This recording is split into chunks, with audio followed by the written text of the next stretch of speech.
Okay, to bring our evening to the close, I'd like to welcome back Rosella Thorgali. Here she is. How much you need this? Yeah, just the right height. Sorry. Okay, brilliant. Thank you, everyone. Picking up the theme of clothing or unclothing, this is called Death of a T-shirt. You were wearing it one cold morning when I told you I needed you, like your clothes always needed you, the brushed soft whiteness of it setting off the width of your shoulders, your caramel skin, your angular frame. My nose and lips, a perfect fit to the pulsing warm hollows where the hem meets the curve of your neck. I'm fascinated by the way you move in your shirt. I envy the harmonious relationship between you and material. You took it off and gave it to me. I put it on, the delicious warmth of your skin still embedded in it. Your scent, dark, dangerously different to mine, saturating my skin. But my breasts and softness changing its shape, not completing it as it should. It looks all wrong, I smile weakly. Now I look at it folded and flat. It chokes me up. It was nothing without your body, your solid warmthness, your beating heart. Its transformation moves me inexplicably. Lost in grief, I bury my face into it, move my lips over it, made soft by years of wear. Your smell, long departed, replaced by everyday smells, which no longer remind me of you.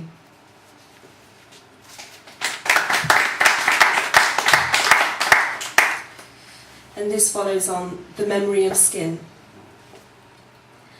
Delicate nostrils and a pair of lungs can only hold in a precious smell for a short while.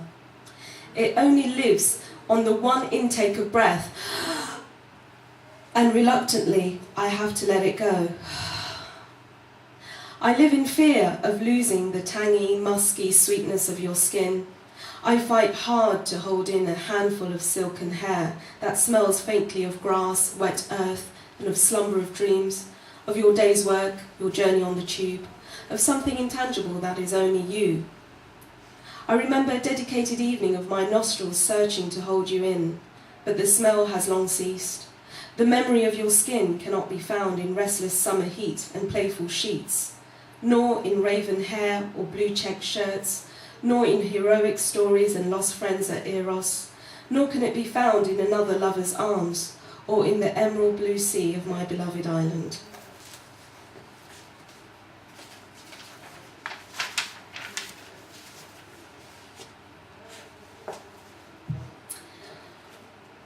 This poem was inspired by a sort of a vague childhood memory of an old house that I used to live in that everybody said was haunted.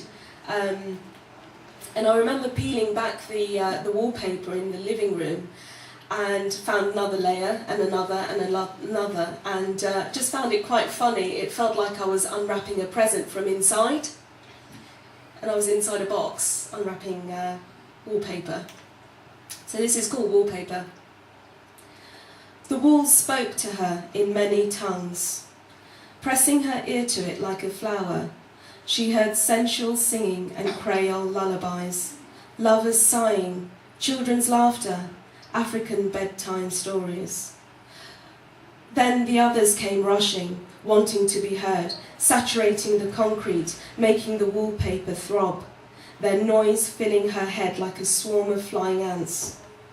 She took one last look at the room, the faded yellow wallpaper, gaped open at the edges like dead fish mouths. She closed the door quietly and pushed the key through the flap. 10 weeks the house stood empty. Then one joyful morning, a young family moved in. A little girl made a yellow room hers. The wallpaper skipped a beat.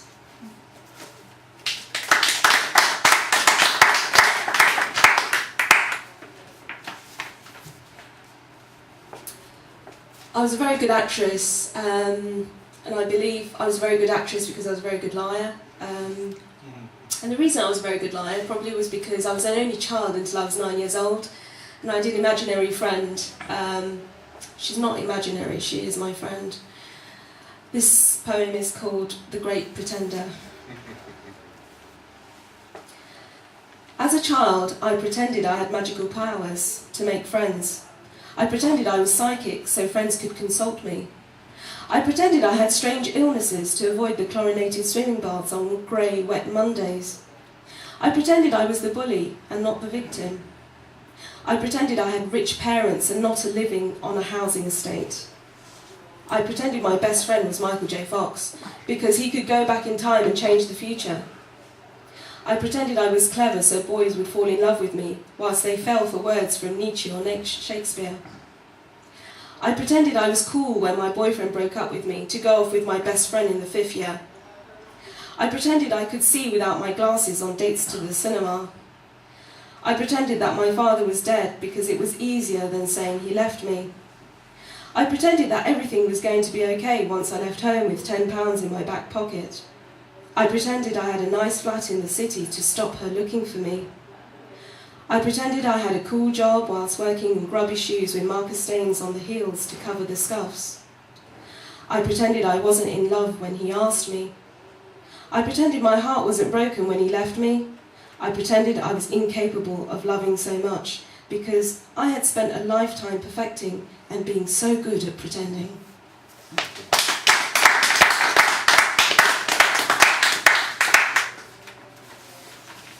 A nice cheery one. This is called Metaphors and Dreams. Happy as blossoms swaying on the green arms of trees, I regarded you lightly, neither bidding you to go or stay. A delicate harmony is hard to attain.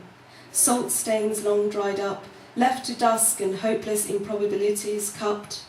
Eyes no longer willing to decipher my heart's yearning to search out meanings in songs and rhymes, metaphors and dreams. My happiness is a delicate blossom, sharing a small space on a tendril of a green arm of hope.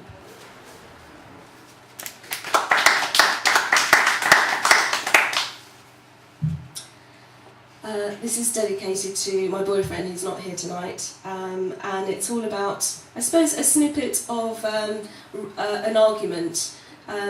We get caught up in arguments, and we stopped in this middle of an argument to look up at Halley's Bop, which, you know, arrives once in a very, very blue moon, probably once in my lifetime. So this is about it, and it's called Halley's Comet. Today I scoured the A to Z trying to remember it. We were standing on the corner of the street and I was making a scene. It made you cringe and made me shirk responsibilities, rules and maturity. We were standing on the corner of the street when I screamed that you made me unhappy, even though last week we were tangled up, limbs wet, and I told you you were the boy of my dreams. We were standing on the corner of the street when you reminded me that I also said you were made in the stars, and you held me and asked me if you held me right, and that you had travelled galaxies to be with me. Tears spilled out of losing an argument, and it was a woman's prerogative to win one. We were standing on the corner of the street, my hot tears hit the pavement, then mid-abuse hurtling, where we stood on the corner of the street, you kissed me. A full-on open-mouth kiss. And we were standing on the corner of the street, and you looked up and said, "Look, there's Halley's Comet. This may be the only time we see this in our lifetime." We were standing in the corner of the street, and today I scoured the A to Z trying to remember it.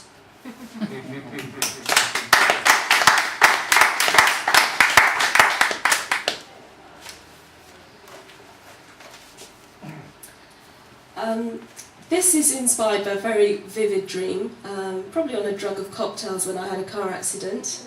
I was having all sorts of dreams then and writing them down. And one day I decided I need some inspiration to write my next poem, and remembered vaguely something to do with bird's eye fish fingers and cardboard, and it was a wet, rainy day, and this is called Her Cardboard Lover. Life had now set her on a path as fresh and green as lime groves in summer. She looked on at the edge of the precipice and held to her bosom all that was now hers.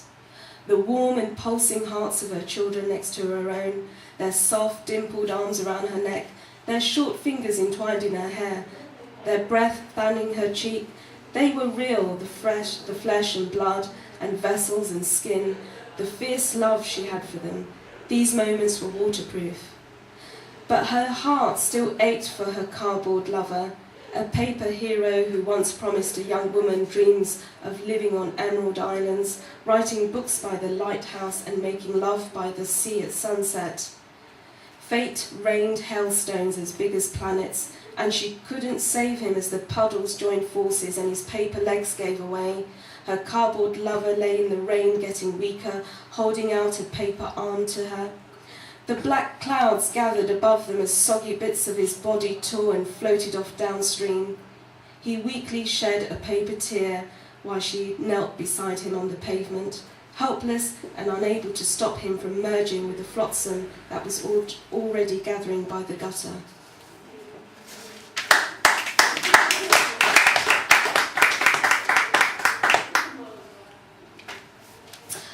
Right, this is bit of an experimental poem, and it's kind of a start and the end of a relationship, and it's called Sorry. Met you, saved you, loved you, showed you, taught you, gave you, made you, want you, craved you, blessed you, denied you, hated you, envied you, slayed you, betrayed you, floored you, crushed you, slapped you, dropped you, broke you. Sorry.